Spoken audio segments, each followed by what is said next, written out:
नमस्कार। आज हम बात कर रहे हैं मध्य प्रदेश के रीवा की। रीवा जिसे कहते हैं सफेद बाघों की भूमि। बिल्कुल। और खबर ये है कि जनवरी 2025 में CZA यानी केंद्रीय चिड़ियाघर प्राधिकरण ने वहां भारत के पहले सफेद बाघ प्रजनन केंद्र को मंजूरी देती है। हाँ, ये बहुत महत्वपूर्ण डेवलपमेंट है। तो आज इसी पर हम थोड़ी गहराई से चर्चा करेंगे। रीवा का ये कनेक्शन सफेद बाघों से इतना गहरा क्यों है? मतलब ये सफेद बाघों की भूमि वाली बात। असल में रीवा का जो नाता है वो जुड़ता है मोहन से। मोहन जो आखिरी ज्ञात जंगली सफेद बाघ था। अच्छा, मोहन, हाँ नाम सुना है। हाँ, उसे 1951 में गोविंदगढ़ के जंगल में महाराजा मार्तंड सिंह जूदेव ने पकड़ा था और वहीं से मतलब सफेद बाघों के संरक्षण और उनके प्रजनन का कार्यक्रम शुरू हुआ। ओह, तो क्या ये कहा जा सकता है कि आज दुनिया में जो भी सफेद बाघ हैं, वो सब मोहन की ही वंशज हैं? हाँ बिल्कुल। ज्यादातर जो बंदी आबादी है, कैप्टिव पॉपुलेशन जैसे कहते हैं, वो मोहन की ही वंश रेखा से है। इसीलिए रीवा में ये केंद्र बनना एक तरह से बहुत सिंबॉलिक है। सही बात है। ये सिर्फ एक नई बिल्डिंग या फैसिलिटी नहीं है, ये तो इतिहास को सम्मान देने जैसा हुआ। तो ये केंद्र बन कहाँ रहा है? ठीक ठीक, ये गोविंदगढ़ में ही स्थापित होगा। गोविंदगढ़, जहां मोहन मिला था। हाँ, उसी इलाके में। और ये मुकुंदपुर में जो Maharaja Martand Singh Judev white tiger safari और चिड़ियाघर है ना। हाँ, मुकुंदपुर सफारी, वो तो शायद राज्य की अकेली जगह है अभी जहां व्हाइट टाइगर टूरिज्म है। बिल्कुल सही। तो ये नया केंद्र उस सफारी से करीब 10 किलोमीटर दूर होगा और ये उसी सफारी की जो रिवाइज्ड मास्टर प्लान है उसी का हिस्सा है। अच्छा, तो ये प्लान का ही हिस्सा है। हाँ, वैसे सैद्धांतिक मंजूरी तो इसे काफी पहले, मेरा मतलब है 2011 में ही मिल गई थी, पर अब जाकर फाइनल हुआ है। 2011, काफी समय हो गया। खैर, देर आए दुरुस्त आए। तो ये मौजूदा सफारी और नया केंद्र ये मिलकर काम करेंगे। हाँ बिल्कुल, एक पूरा इकोसिस्टम बनाने का विचार है। संरक्षण, प्रजनन और पर्यटन सब एक साथ। ये तो बहुत अच्छी बात है। अच्छा, तो अब जरा इसके फायदों पर आते हैं। मतलब इस केंद्र के बनने से क्या बड़े लाभ होंगे? देखिए, फायदे कई स्तरों पर हैं। सबसे पहला और सबसे जरूरी तो है जैव विविधता का संरक्षण। हाँ, वो तो है ही, मतलब बायोडाइवर्सिटी कंजर्वेशन। बिल्कुल।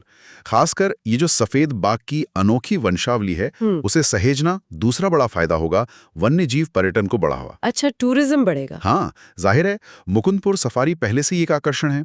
अब एक डेडिकेटेड प्रजनन केंद्र बनने से रीवा का महत्व और बढ़ेगा। इससे स्थानीय लोगों के लिए रोजगार के अवसर भी तो पैदा होंगे। हाँ, ये भी है, लोकल इकोनॉमी को बूस्ट मिलेगा, गाइड्स, होटल, ट्रांसपोर्ट। सही कहा। और ये सब मध्य प्रदेश की उस छवि से भी जुड़ता है जो उसने बनाई है। हाँ, टाइगर स्टेट, लेपर्ड स्टेट और अब तो चीता स्टेट भी। हाँ बिल्कुल। तो ये सफेद बाघ केंद्र उस कड़ी में एक और अहम पड़ाव है। ये दिखाता है कि राज्य वन्यजीव संरक्षण को कितनी गंभीरता से लेता है। मतलब ये सिर्फ बाघों की गिनती बढ़ाने की बात नहीं है। नहीं, बिल्कुल नहीं। ये रीवा के इतिहास का सम्मान है, महाराजा मार्तंड सिंह के विजन को आगे बढ़ाना है और भारत की संरक्षण क्षमताओं का भी प्रदर्शन है। ये दिखाता है कि हम सिर्फ सामान्य बाघ आबादी ही नहीं, बल्कि ऐसी विशिष्ट दुर्लभ वंशावली को भी संभाल सकते हैं। तो ये तो हुई फायदों की बात। ऐतिहासिक महत्व, संरक्षण, पर्यटन, रोजगार, काफी कुछ है। हाँ, लेकिन इसमें एक और पहलू है जो थोड़ा सोचने वाला है। वो क्या? वो है आनुवंशिक विविधता का, जेनेटिक डाइवर्सिटी। क्योंकि जैसा हमने कहा, लगभग सारे सफेद बाघ मोहन के ही वंशज हैं। हाँ, ये बात तो है। मतलब एक ही पूर्वज से पूरी आबादी। सही। तो ये जो बंदी आबादी है, कैप्टिव पॉपुलेशन, हाँ। इसमें जेनेटिक पूल बहुत सीमित है। तो क्या ये एक चुनौती है, मतलब सामान्य बाघ संरक्षण कार्यक्रमों से अलग? बिल्कुल। ये एक बहुत बड़ी और अनोखी चुनौती है। सामान्य बाघों में फिर भी अलग अलग जंगली आबादियों से जेनेटिक मिक्सिंग की थोड़ी गुंजाइश होती है। यहाँ वो विकल्प बहुत सीमित है। तो इस केंद्र को, इस सीमित जेनेटिक पूल को स्वस्थ रखने पर खास ध्यान देना होगा। हाँ, ये उनके सामने एक बड़ा काम होगा।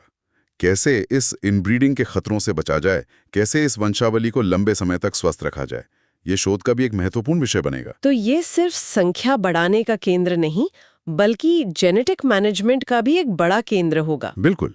ये एक अवसर भी है ये समझने का कि ऐसी सीमित आनुवंशिक आबादी का प्रबंधन कैसे किया जाता है। तो संक्षेप में कहें तो रीवा में ये भारत का पहला सफेद बाघ प्रजनन केंद्र एक बहुआयामी पहल है।